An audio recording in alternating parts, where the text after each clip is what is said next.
사랑하고 축복합니다. 부활의 예수님을 따르라 제자. 부활주일 이후 시작 4월 말에 시작했는데요, 벌써 10번째, 11번째 제자입니다. 시간이 금방 지나가요. 그리고 다음 주면 마지막 12번째 제자를 만납니다.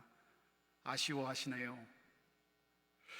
메시간 은혜를 허락하신 성령님께서 오늘도 우리에게 크신 은혜를 허락해 주실 줄 믿습니다.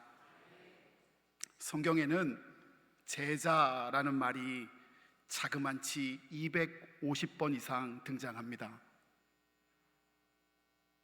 1부 때도 2부 때도 안 놀랐습니다.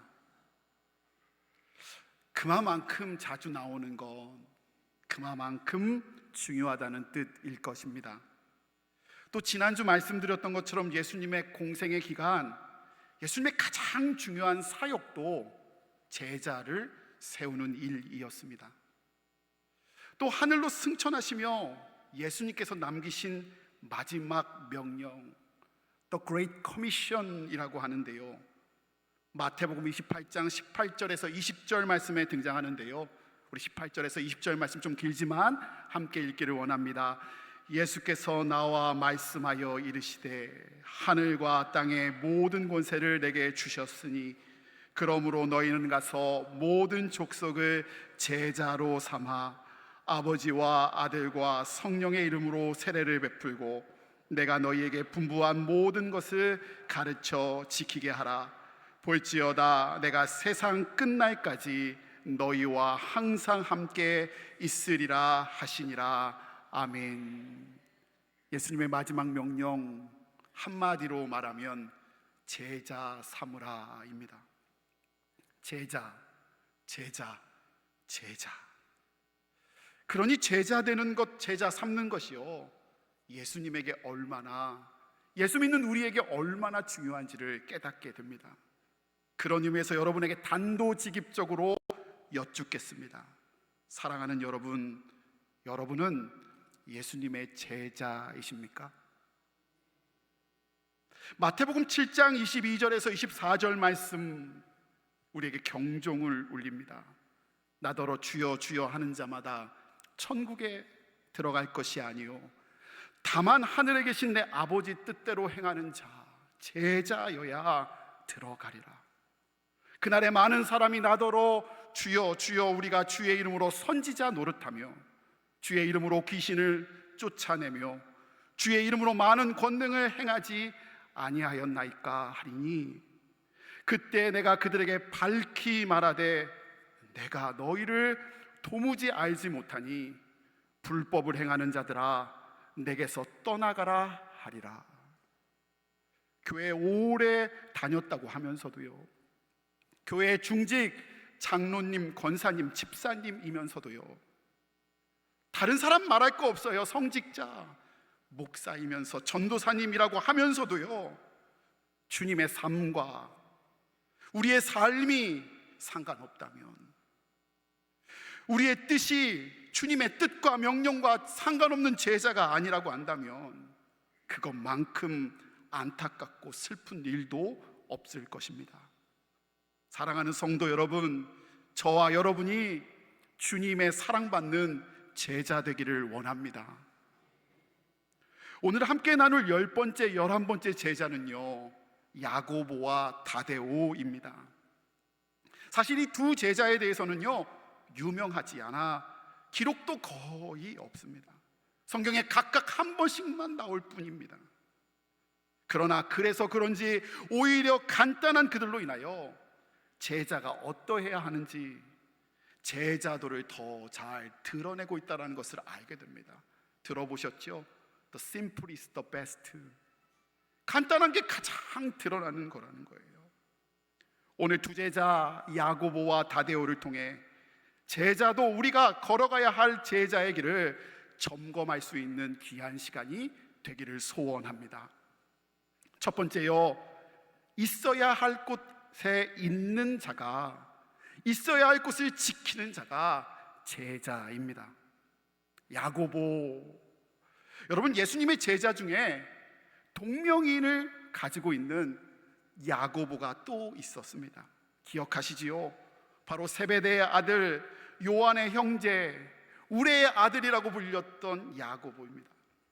성경은 이 두 사람을 구분하기 위해 오늘의 제자 야고보를 알페오의 아들 야고보 혹은 작은 야고보라고 불렀습니다. 그런데요, 마가복음 15장 40절에 그가 갑자기, 그 전에 한 번도 등장하지 않다가 갑자기 등장하는데요, 그 배경이 상당히 당혹스럽습니다. 마가복음 15장 40절은요, 예수님께서 십자가에 달려가던 그 순간이었어요. 그런데 그 순간, 가장 힘들고 어려운 그 순간, 한 번도 기록되지 않았던 작은 야고보가 갑자기 거기 등장한 겁니다. 다른 사람들은 다 뿔뿔이 죽임을 당할까봐 두려워서 떠나갔는데요, 그가 갑자기 작은 야고보가 등장하는 거예요. 하물며 잘 알려진 베드로도 없고 안드레도 없고 야고보도 다 도망가 버렸는데 약하고 연약한 작은 야고보가 그 위험한 자리에 끝까지 있었다고 성경은 갑자기 이야기합니다. 이게 예가 될지 모르겠는데요, 이런 얘기 같아요.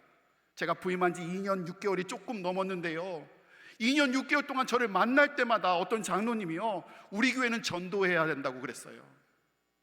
목사님, 전도해야 됩니다. 복음 전해야 됩니다. 전도해야 됩니다. 그래서요, 이번에 캔커피 전도할 때는 그분은 계실 줄 알았어요. 있었게요, 없었게요? 상상에 맡길게요. 근데 놀라운 건요, 그분 말고, 여러분 말고요, 우리 교회에서 최고 초신자들이 와서 전도했어요. 예수 믿는 지 얼마 안 되는, 저 사람들이 왜 저기 있어? 너가 왜 거기서 나와? 하는 식으로 계시더라고요. 지금 딱 그런 거예요. 있어야 할 사람들은 하나도 보이지 않는데 작은 야고보가 예수님이 십자가 달려가는 그 순간 거기 옆에 있었다고요. 여기서 작은 야고보에서 작은이란 단어가 참 중요한데, 이 뜻은요, 나이가 적은이란 뜻이에요. 젊은이 아니에요. 즉 어린, 약한이란 뜻이고요. 힘이 적은, 즉 연약한이란 의미입니다. 그러니 정확히 알 수 없지만 야고보는 어리든 약하든 그 연약함에도 불구하고 끝까지 예수님의 십자가 곁, 예수님이 원하시는 그 자리를 지킨 제자인 겁니다. 여러분, 그게 제자입니다. 있어야 할 자리를 끝까지 지키는 사람, 그분이 제자라고 말입니다. 여러분과 여러분의 마음은 지금 어디 있습니까? 단순히 있어야 할 그 자리가 물리적인 자리 아닌 것 아실 겁니다. 여러분의 마음과 여러분은 지금 어디로 향하고 있습니까? 여러분이 원하시는 자리에 계십니까? 아니면 하나님이 원하시는 그 자리를 지키고 계십니까? 몇 해 전 한 목사님의 목사 안수집에 참여했습니다. 안수 후보자 전도사님들을 향한 감독님의 권면의 말씀이 제게 도전이 되었어요. 감독님이 뭐라고 말씀하셨냐? 사랑하는 여러분, 여러분은 하나님께 도와달라고 기도하십니까? 아니면 하나님의 도움으로 써달라 기도하십니까? 어떠세요? 우리는 우리가 하고 싶은 자리, 우리가 하고 싶은 마음, 우리가 하고 싶은 것 정해놓고요, 주님 보고 오래요. 그게 제자예요? 그런데 목사 안수 받는 그들에게 하는 얘기예요. 우리에게 하는 얘기예요. 주님이 쓰시는 그 자리가 복의 자리인 줄 믿습니다 하고, 주님, 나를 주님의 도움으로 써달라고 맡긴 것. 내가 원하는 자리, 내가 원하는 뜻, 내 감정, 내 주장대로 늘 성성하게 살아있는 그게 어떻게 제자일 수 있겠습니까? 하나님께 쓰임받는 자리, 하나님께 도움받는 자리, 하나님의 원하시는 그 자리를 지키는 자가 복된 사람이요 제자인 줄 믿습니다. 여러분 중에는 혹 작은 야고보처럼 연약한 사람도 있을 줄 압니다. 어려운 상황 가운데 있을 줄도 압니다. 그러나 주님의 뜻을 이루어드리는 그 자리, 예배의 자리, 헌신과 봉사의 자리, 사랑의 자리를 끝까지 여러분이 지키고자 할 때 하나님은 그 마음을 아시고 기뻐하시며 여러분에게 제자의 능력과 축복을 더해 주실 줄 믿습니다. 두 번째요, 제자는요, 예수님의 이름을 자랑하고 예수님의 이름을 드러나는 자가 제자입니다. 조금 더 직접적으로 레디컬하게 바꿔 말하면 예수님을 위해 내 이름을 지을 수 있는 사람이 제자라는 겁니다. 다데오, 작은 야고보만 동명이인이었던 게 아니었습니다. 작은 야고보가 큰 야고보와 동명이었듯 다데오 역시 본명이 있었는데 그 본명이 바로 유다입니다. 누구랑 동명이인지 이제 아시겠지요? 바로 예수님을 판 가롯 유다와 동명이인이었어요. 하필이면 다 좋은 사람 맞고 하필이면 그런 사람이랑 동명이인이었을까? 성경은 이 두 사람을 구분하기 위해 기쁨이란 뜻의 다데오 혹은 다데오 유다라고 그를 불렀거나, 혹은 이렇게 부르는 게 맞는지 모르겠지만 가룟잇 아닌 유다라고 그를 불렀습니다. 참 기분 나빴을 것 같아요. 근데 이 다데오도요, 한 번도 드러나고 있지 않다가 요한복음 14장 최후의 만찬의 자리에서 갑자기 그 자리에서 다데오가 예수님께 질문을 합니다. 어떻게 질문하냐? 22절에 다음과 같이 질문합니다. 가룟잇 아닌 유다가 이르되, 여기서도 가룟잇 아닌 유다로 나오네요. 이르되 주여 어찌하여 자기를 우리에게는 나타내시고 세상에는 아니하려 하시나이까? 뭔 얘기인지 아셨어요? 제자들에겐 드러내시고요, 예수님이 세상에 안 드러낸다는 거예요. 여러분, 세상은요, 드러내야, 유명해져야 힘 있는 거 아니에요? 세상은 자꾸 우리 보고 드러내야 한다고요, 무시당하지 말라고 이야기합니다. 그런데 스승 되시고 주인이신 예수님께서 지금 드러내지 않고 계시고 애써 유명하지 않으려고 하시는 모습에 다데오는 답답해하며 유명하지 않은, 이름 없는 자신의 심정을 어쩌면 투영하고 있는 것 같습니다. 여러분, 다데오는 지금 잊혀질까 두려워하고 있고요, 무시당할까 염려합니다. 어디 다데오만 그렇습니까? 우리도 잊혀질까 무시당할까 두려워하지 않습니까? 그런데 그런 다데오에게, 또 우리에게 예수님이 24절에 다음과 같이 답하십니다. 예수님의 답을 우리 한 목소리로 또 함께, 아래 부분 24절 부분만 함께 읽기를 원합니다. 함께 읽습니다. 너희가 듣는 말은 내 말이 아니요 나를 보내신 아버지의 말씀이니라. 아멘. 여러분, 무슨 말씀입니까? 예수님은 지금 자기 말 들으라는 게 아니라 하나님 말 들으라는 겁니다. 드러나야 할 것이 자신이 아니라 하나님이 드러나야 한다라고 말하고 계신 겁니다. 그것이 참 제자의 능력이고, 그 예수님이 드러난 것이 우리에게 힘이 나는 것을 예수님께서 친히 알려주고 계신 것이지요. 다데오, 작은 야고보와 다데오, 두 사람은 유명한 제자도 아니었고 말씀드렸던 것처럼 성경의 분량도 많지 않습니다. 그래서 지금껏 우리는 그들을 중요한 제자라고 생각하지 않았어요. 그런데 설교를 준비하며 제게 이런 질문이 들었어요. 하나님께도 그랬을까? 여러분, 어떻게 생각하세요? 전승에 따르면 작은 야고보는 팔레스타인과 이집트를 오가며 예수님을 위하여 선교하다가 예루살렘에서 유대인들에게 돌에 맞아 순교했습니다. 어디서 죽였다고요? 예루살렘에서요. 그럼 퀴즈 하나 드릴까요? 큰 야고보는 어디서 죽었는 줄 아세요? 예루살렘에서 죽었습니다. 즉 죽음마저도 큰 야고보랑 헷갈려서요 묻혀질 판이에요. 그게 야고보예요. 또 다데오는 시리아와 메소포타미아에서 선교하다가 저 먼 타양 페르시아에서 순교했습니다. 이렇듯 다데오와 야고보는 그들은 사람들에게 잊혀진 자들이었지만 그럼에도 불구하고 가는 곳마다 주님을 위해 주님의 이름을 드러내며 증인의 사명을 끝까지 감당한 제자였던 것입니다. 그들은 세상에 무명하였으나 하나님께는 유명한 사랑받는 제자들이었습니다. 여러분, 제가 제일 좋아하는 말씀 중 하나인 고린도후서 6장 9절과 10절 말씀을 함께 고백하며 읽기를 원합니다. 우리 한 목소리로 읽습니다. 무명한 자 같으나 유명한 자요, 죽은 자 같으나 보라 우리가 살아있고, 징계를 받은 자 같으나 죽임을 당하지 아니하고, 근심한 자 같으나 항상 기뻐하고, 가난한 자 같으나 많은 사람을 부유하게 하고, 아무것도 없는 자 같으나 모든 것을 가진 자로다. 아멘.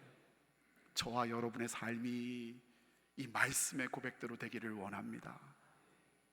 주님께 유명한, 주님을 가져서 모든 걸 다 가진 사람.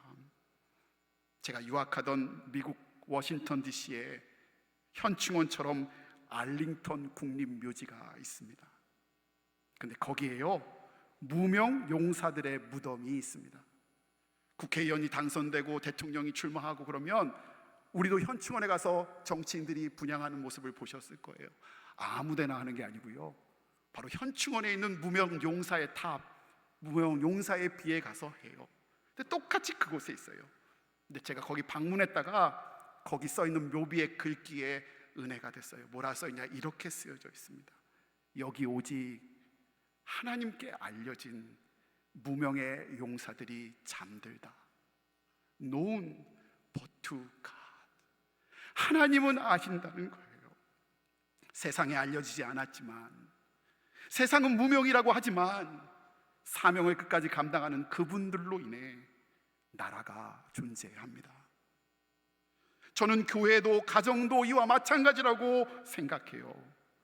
유명한 목사님, 유명한 평신도 지도자도 필요하지만 하나님을 위해 무명하기를 작정하는 모든 예배와 친교와 사역을 이름 없이 빚도 없이 섬기시는 분들, 그런 분들로 교회가 세워집니다. 우리 교회는 어떻습니까? 더운 여름날 이름 없이 빚도 없이 땀이 줄줄 나는데도 다른 사람들의 식사를 위해 식당 봉사하는 그분. 식당 봉사만 하는 게 힘든가요? 말은 얼마나 많은지요. 짜다, 맵다, 이거 언제까지 하냐, 힘들다. 근데 그거 다 듣고 버티시는 그분을 통해서 교회가 섭니다. 어저께도 교회에 설교를 준비한다고 왔다 갔다 하는데요, 아이를 안고 와서 교회 이곳저곳을 청소하시는 그분들을 통해 교회가 섭니다. 비가 오나 눈이 오나 바람이 부나 주차 봉사하고 차량 봉사하는 그분들을 통해 교회는 세워져 갑니다. 불경기 속에 힘들고 어려운 그 순간 하나님의 직임이라고, 하나님 것이라고 11조 감사헌금하고 최선을 다하는 그분을 통해서 교회는 세워져 갑니다. 여러분, 70년 전 이름 없이 빚도 없이 치마폭에 돌을 나누며 나 대신 교회가 서기를 원했던 그분들을 통해, 마룻바닥을 두들기며 기도하고 눈물로 헌신했던 그분들을 통해 우리 교회가 섰습니다. 이분들이 하나님께 유명한 자요, 사랑받는 제자인 줄 믿습니다. 안산에서 가장 큰 교회 목사님 이야기입니다. 목사님과 목사님 책이 유명해지면서 교회가 급성장되었답니다. 그래서요, 어쩔 수 없이 예배 시간을 늘렸대요. 주일 1부, 2부, 3부, 4부, 우리 4부까지 있죠? 거기는 5부까지. 안 놀라시죠? 그때는 새벽 기도도 있고요, 주일 새벽 기도도 있고요, 율법적으로 주일 저녁 예배까지 드렸으니 총 몇 번이죠?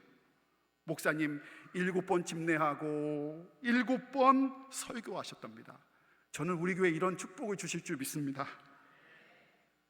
게다가요, 그렇게 7번 설교하고 7번 집례하는데요, 지난주에 출판사에 원고를 보낸다고 목사님 잠을 많이 못 주무셨답니다. 점심을 먹고 오부 예배 인도하러 강대상에 올라갔는데요, 그러면 안 되는데 장로님이 대표 기도하는 시간에 목사님에게 그분이 오셨답니다. 못 알아들으셨죠? 너무 졸리시더래요. 그분이 너무 강력하게 임하셔가지고요, 이를 꽉 물고 졸음을 참으셨대요. 졸면 안 된다, 자면 안 된다. 여러분, 교회 기도가 끝나갈 때요, 느낌이 있잖아요. 느낌이 성가대의 찬양을 받으시옵시고 이제 끝나가는 거예요. 그래서 목사님 마음으로 그런 거예요. 이제 다 참았다, 이제 다 끝났구나 하는데요, 그만 끝났다 말을 자기가 해놓고서 긴장이 풀려서 목사님 그만 잠이 들어버리셨답니다. 어디서요? 언제요? 주일 예배 때 강대상에서 설교하고 집례할 목사님이 잠이 들어버린 거예요. 우리 교회는 대표기도 후 성가대가 기도송을 하는데요, 그 교회는 그 대신에 대표기도 끝나면 반주다가 천음을 땡 쳐준대요.